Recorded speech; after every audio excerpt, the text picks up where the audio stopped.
11 civil servants ആണ് work ചെയ്യുന്നത്. നമ്മളെ MLM എന്ന് പറഞ്ഞ ഒരു ഇതിനെ കുറിച്ചും ഡയറക്ട് സെല്ലിങ്ങിനെ കുറിച്ചും അപ്പോയിന്റ് ചെയ്തത് 11 സിവിൽ സർവൻസിനാണ്. നമ്മുടെ നാട്ടിൽ MLM ചെയ്യെങ്കിൽ ഈ മോണിറ്ററിംഗ് കമ്മിറ്റിയിൽ രജിസ്റ്റർ ചെയ്യണം. അതിന് കുറച്ച് ഫോർമാലിറ്റീസ് ഉണ്ട്. അപ്ലിക്കേഷൻ കൊടുത്ത് ഈ കമ്മിറ്റി ഫുൾ ക്ലിയർ ചെയ്താൽ മാത്രമേ ഉള്ളൂ ലൈസൻസ് കൊടുക്കുള്ളൂ. അതായത് നമ്മുടെ നാട്ടിലെ നമ്മളെ കേരള ഗവൺമെന്റ് 11 സിവിൽ സർവൻസിനെ ഈ മോണിറ്ററിംഗ് കമ്മിറ്റിയിൽ അപ്പോയിന്റ് ചെയ്തത് ഇങ്ങനെ MLM സ്റ്റാർട്ട് ചെയ്യുമ്പോൾ ഈ കമ്പനി പറയുന്ന എല്ലാ റൂൾസും ഫോളോ ചെയ്തിട്ടാണ് ഈ കമ്പനി സ്റ്റാർട്ട് ചെയ്തതെന്നുള്ളതും ഈ കമ്പനിയിൽ എന്തെങ്കിലും ഗവൺമെന്റ് പറഞ്ഞിട്ടുള്ള അല്ലാത്ത എന്തെങ്കിലും കാര്യങ്ങൾ ഉണ്ടോ എന്ന് നോക്കിയിട്ട് വളരെ ക്ലിയർ ആയാൽ മാത്രമേ ഉള്ളൂ കേരള ഗവൺമെന്റ് ഒരു MLM കമ്പനിക്ക് അപ്രൂവ്. എന്നിട്ടും ഈ മോണിറ്ററിംഗ് കമ്മിറ്റി കാണാത്ത എന്തെങ്കിലും ഇഷ്യൂസ് ഉണ്ടെങ്കിൽ ഇവിടെ കൺസ്യൂമർ കോർട്ട് നമ്മുടെ MLM സ്റ്റാർട്ട് ചെയ്യുന്ന കമ്പനികളെ വാച്ച് ചെയ്തിട്ടുണ്ട്. അതുകൊണ്ട് തന്നെ മാർക്കറ്റിൽ പെട്ടെന്ന് ഒരു MLM കമ്പനിക്കും ഒരു ഉഡായിപ്പിലും ഇനി നമ്മുടെ നാട്ടിൽ എൻട്രി ചെയ്യാൻ സാധിക്കില്ല. അതുകൊണ്ട് തന്നെ ജെന്യൂൻ ആയിട്ടുള്ള ഒരു കമ്പനിക്ക് മാത്രമേ ഉള്ളൂ ഡയറക്ട് സെല്ലിംഗ് സ്റ്റാർട്ട് ചെയ്യാൻ പറ്റുള്ളൂ. ഇങ്ങനെ ഗവൺമെന്റ് പറയുന്ന എല്ലാ കാര്യങ്ങളും ഫോളോ ചെയ്ത് എന്നാൽ ഒരുപാട് MLM കമ്പനികൾ ഇനി നമ്മുടെ നാട്ടിൽ വരാനുള്ള സാധ്യത ഉണ്ട്. അങ്ങനെയാണെങ്കിൽ ഡയറക്ട് സെല്ലിംഗ് ഒരു കരിയർ ആയിട്ട് തന്നെ മാറാനുള്ള സാധ്യതയും നമുക്ക് കാണാൻ പറ്റും. ഇതുവരെ നമ്മുടെ നാട്ടില് ഡയറക്ട് സെല്ലിംഗ് ചെയ്യുന്നവരെ എന്താ പറഞ്ഞിരുന്നതെന്ന് അറിയോ? ഡയറക്ട് സെല്ലിംഗ് ചെയ്യുന്നവരെ മണ്ടന്മാരെന്നായിരുന്നു പറഞ്ഞിരുന്നത്. ഇനിയുള്ള കാലം ഡയറക്ട് സെല്ലിംഗ് ചെയ്യാത്തവരായിരിക്കും ശരിക്കുള്ള മണ്ടന്മാർ. കാരണം 2023 സെൻട്രൽ ഗവൺമെന്റ് വരെ നമ്മളെ ഡയറക്ട് സെല്ലിങ്ങിനെതിരെ ഡയറക്ട് സെല്ലിങ്ങിനെ അനുകൂലിച്ചും കൊണ്ട് വളരെ കൃത്യമായിട്ടുള്ള നിയമങ്ങൾ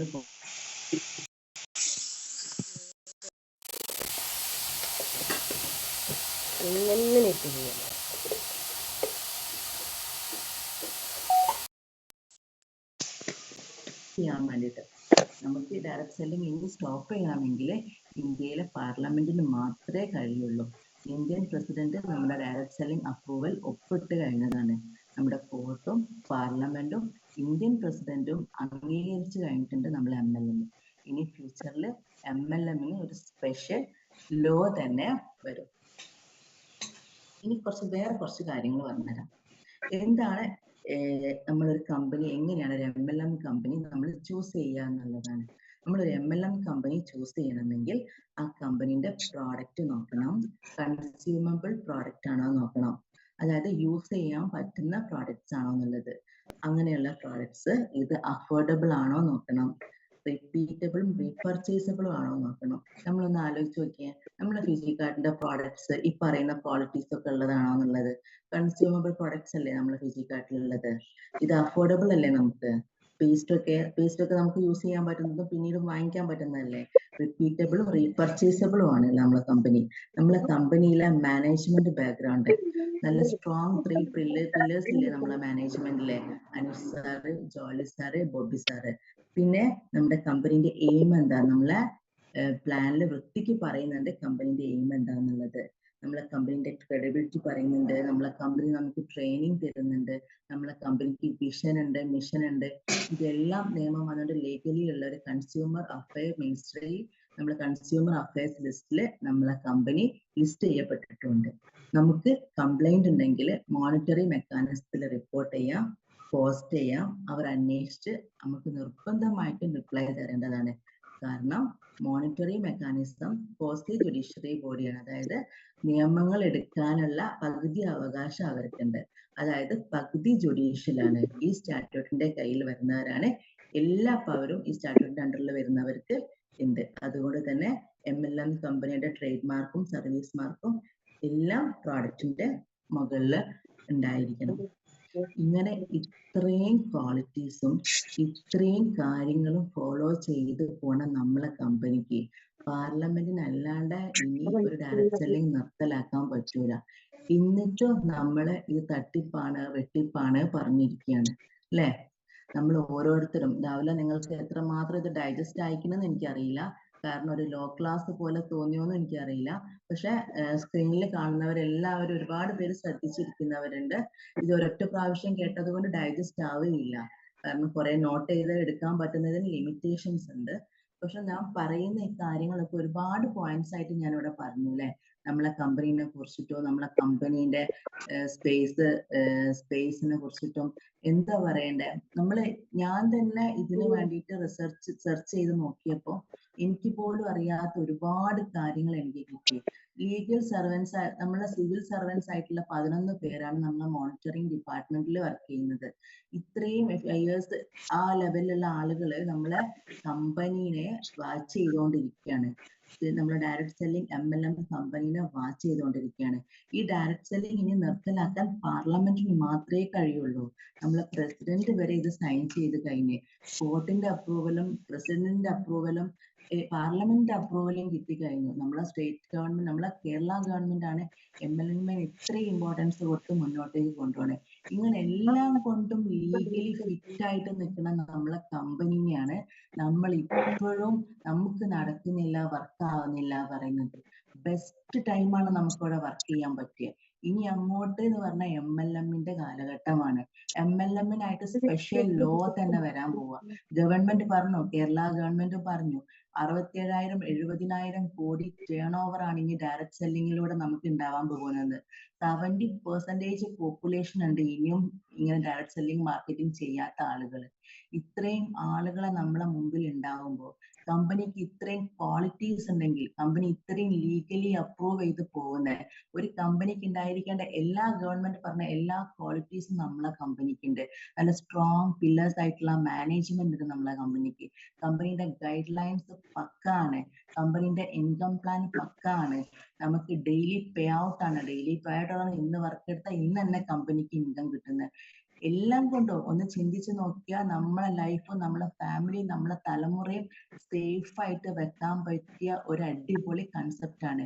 ഒരു പാമ്പേഴ്സ് വാങ്ങാൻ വന്ന ഞാൻ, പാമ്പേഴ്സ് അല്ല, ഒരു പാമ്പേഴ്സിന്റെ ഫാക്ടറി തന്നെ ഉണ്ടാക്കാൻ പറ്റിയ അത്ര വരുമാനം എനിക്ക് ഇതിൽ ഉണ്ടാക്കാൻ പറ്റും. എൻ്റെ ലൈഫ്, എൻ്റെ മക്കള്, എനിക്ക് സത്യം എൻ്റെ ഈ കോളേജ് ലെക്ചർ എന്നുള്ള ഈ പോസ്റ്റില് എനിക്ക് വർക്ക് ചെയ്യാൻ പോലും ഇപ്പൊ പോസ്റ്റ് ഞാൻ ബഹുമാനിക്കുന്നുണ്ട്. അത്രയും റെപ്യൂട്ടഡ് ആയിട്ടുള്ള ഒരു പോസ്റ്റ് ആണ്.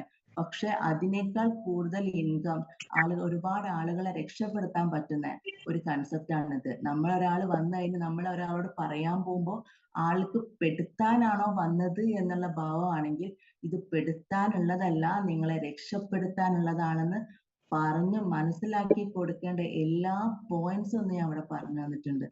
അത്രയും ഇവിടെ നെഗറ്റീവ്സ് ഒന്നും നമുക്ക് പറയാനില്ല. അത്രയും പോസിറ്റീവ്സേ ഉള്ളൂ. ഒരു 100 കോടി 160 വർഷം പാരമ്പര്യം ബിസിനസ് ചെയ്ത് പാരമ്പര്യമുള്ള ബോബി ചെമ്മന്നൂർ സാറും അനീഷ് സാറും, ഇവരൊക്കെ, പിന്നെ മലയാളി കോടീശ്വരന്മാരിൽ 56ാമത് നിൽക്കുന്ന ജോളി സാറും, ഇവരൊക്കെ ബിസിനസ് പാരമ്പര്യമുള്ളവരാണ്. ഇവർക്കൊന്നും വെറുതെ കൊണ്ടുപോയി നശിപ്പിക്കാൻ അവർ ചെയ്യൂല. പണം ഉണ്ടാക്കുന്നവര് പണം ഉണ്ടാക്കിക്കൊണ്ടേ ഇരിക്കുള്ളൂ. നമ്മളെപ്പോലുള്ളവരാണ് കുറച്ച് പണം കിട്ടിക്കഴിഞ്ഞാൽ അത് മതി, അതുകൊണ്ട് എങ്ങനെ ചെലവാക്കാം, അതിലൊരു 10 രൂപ എങ്ങനെ സേവ് ചെയ്ത് വെക്കാന്നേ നോക്കുള്ളൂ. പക്ഷെ അംബാനി മുതൽ അങ്ങോട്ടുള്ള എല്ലാവരും പണത്തിന്റെ മുകളിൽ എങ്ങനെ പണം ഉണ്ടാക്കാം എന്ന് വിചാരിച്ചിരിക്കുന്നവരാ. യൂസുഫ് അലി സാറ് ഞാൻ കുറെ ഉണ്ടാക്കി, ഞാൻ ഇവിടെ റെസ്റ്റ് എടുക്കട്ടെ വിചാരിച്ചിരിക്കുന്നുണ്ടോ? ഇപ്പോഴും ഔട്ട്ലെറ്റുകൾ ലുലുമാളുകൾ ഉണ്ടാക്കിക്കൊണ്ടേ ഇരിക്കുക പല സ്ഥലങ്ങളിലും അല്ലെ. ഏറ്റവും കൂടുതൽ പീപ്പിൾസ് ഉള്ള ഏരിയകളിൽ അവിടെ എങ്ങനെ മാർക്കറ്റ് ചെയ്യാൻ നോക്കിക്കൊണ്ടേ ഇരിക്കുകയാണ് അവര്. നമ്മളെ പോലുള്ള സാധാരണക്കാരായ ആളുകളാണ് ഉള്ളത് കൊണ്ട് തൃപ്തിപ്പെട്ട് ഉള്ള സമയം വെച്ചിരിക്കുന്നത്. ഞാൻ ഒരു കാര്യം ചോദിക്കട്ടെ, എനിക്കും നിങ്ങൾക്കും ഇന്ത്യൻ പ്രസിഡന്റിനും പ്രൈം മിനിസ്റ്ററിനും അമേരിക്കൻ പ്രസിഡന്റിനും നമ്മളെ യൂസുഫ് അലി സാറിനും അംബാനിക്കും ഷാറൂഖ് ഖാനും മോഹൻലാലിനും മമ്മൂട്ടിക്കും ഒക്കെ 24 മണിക്കൂറാണുള്ളത് അല്ലെ.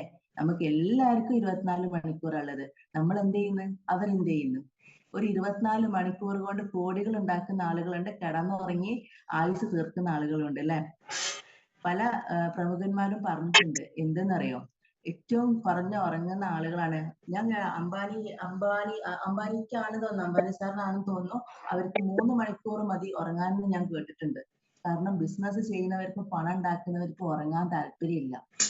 അവർക്ക് ഉണർന്നിരുന്ന് എങ്ങനെ ആക്റ്റീവ് ആവാന്നുള്ള ആഗ്രഹമേ ഉള്ളൂ. അങ്ങനെ അതെ, പാലക്കാട് ന്യൂ ലുലുമാള് വരുന്നുണ്ട്, അങ്ങനെ കോഴിക്കോടും വരുന്നുണ്ട് ന്യൂ ലുലുമാള്.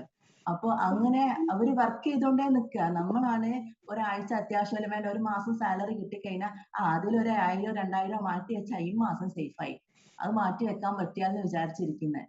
ഇവിടെ ഒരു ദിവസം 30,000, അതായത് ഒരു മാസം 9 ലക്ഷം ഉണ്ടാക്കാൻ പറ്റിയ ഇത്രയും ലീഗലി പ്രൂവ്ഡ് ആയിട്ടുള്ള ഒരു സംഭവമാണ് നമ്മളെ കയ്യിലുള്ളത്. എന്നിട്ട് അത് വെച്ചിട്ട് നമ്മൾ വർക്ക് എടുക്കാണ്ട് വീട്ടിലിരുന്നിട്ട് നാളെ ആക്കാം, അല്ലെങ്കിൽ മറ്റന്നാളാക്കാം, അല്ലെങ്കിൽ അതിന്റെ പിറ്റേന്നാക്കാന്നും പറഞ്ഞിരിക്കുകയാണ്. ടീമുള്ളവര് പാർട്ട്നേഴ്സിന് കാര്യങ്ങൾ പറഞ്ഞു കൊടുത്ത് ഒരു എയിം വെക്കുക, ഇന്ന ദിവസം കൊണ്ട് ഇത്ര ദിവസം കൊണ്ട് നമ്മൾ അച്ചീവ് ചെയ്യുന്നുള്ളത്. വളരെ സിമ്പിൾ ആണ്. നമ്മളെ കമ്പനിയിൽ 13 റാങ്കേ മൊത്തം ഉള്ളൂ. ഈ 13 റാങ്ക് അച്ചീവ് ചെയ്യാൻ 13ാമത്തെ റാങ്ക് അച്ചീവ് ചെയ്യാൻ 10,000 SC മാച്ച് ആയാൽ മതി.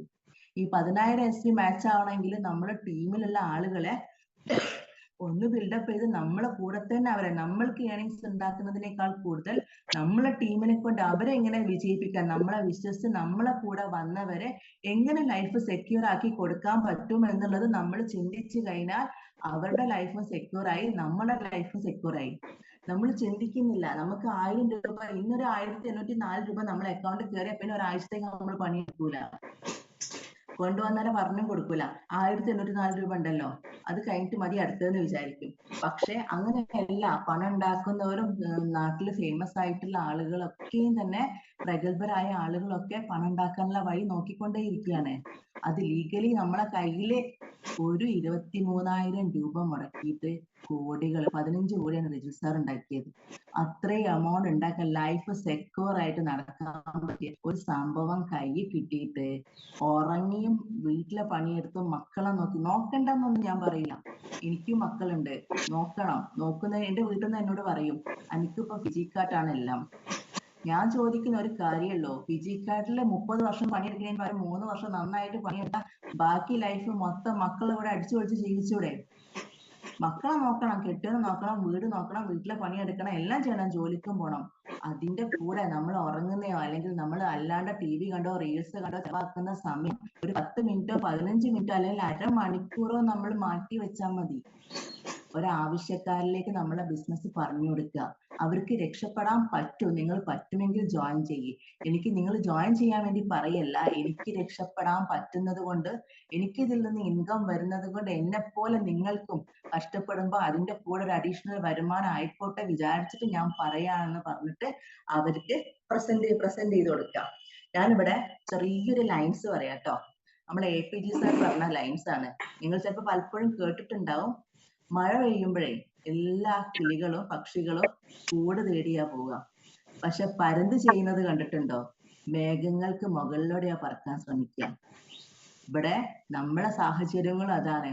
സാഹചര്യങ്ങൾ ഇങ്ങനെയാണ്, നമ്മളെ ഗതി ഇങ്ങനെ ആയിപ്പോയി, നമ്മൾ ഇങ്ങനെ ആയിപ്പോയി, നമ്മൾ ഇന്ന കുടുംബത്തിൽ ജനിച്ചത് കൊണ്ട് ഇങ്ങനെ ആയിപ്പോയി, അല്ലെങ്കിൽ നമ്മളെ തലവർ എങ്ങനെയാണ്, അങ്ങനെ പഴി ചാരാണ്ട് എല്ലാ അവസരങ്ങളെ കയ്യിൽ കിട്ടുന്നതിനെ മാക്സിമം എങ്ങനെ യൂട്ടിലൈസ് ചെയ്യാൻ നോക്കി മാക്സിമം ഏർണിങ്സ് ഉണ്ടാക്കാൻ നോക്കാം. 18 വയസ്സായവർക്കും 90 വയസ്സായവർക്കും ഇത് ചെയ്യാം അല്ലെ? 18 വയസ്സ് തൊട്ട് 90 വയസ്സ് വരെ ഉണ്ടാക്കാൻ പറ്റാത്തത് ഈ 90 വയസ്സിൽ ഉണ്ടാക്കാം. സേഫ് ആയില്ലേ ലൈഫ്? ആയുസ് ദൈവം തരുന്നതല്ലേ, എത്ര ഇടുന്നെന്നുള്ളത്. ചിലപ്പോ 130, 140, 150 വയസ്സ് വരെ നമ്മൾ ജീവിക്കും. മനസ്സാണ് ആയുസിന്റെ പ്രധാനം. മനസ്സിന് സന്തോഷം ഉണ്ടെങ്കിൽ അസുഖങ്ങൾ ഉണ്ടാവില്ല, ശരീരം ഫിറ്റ് ആയിരിക്കും, നമ്മുടെ ലൈഫ് ഹാപ്പി ആയിരിക്കും. ചിന്തകളും പ്രശ്നങ്ങളുമാണ് നമ്മുടെ ശരീരത്തെ അസുഖങ്ങളിലേക്ക് മറ്റുള്ള കാര്യങ്ങൾ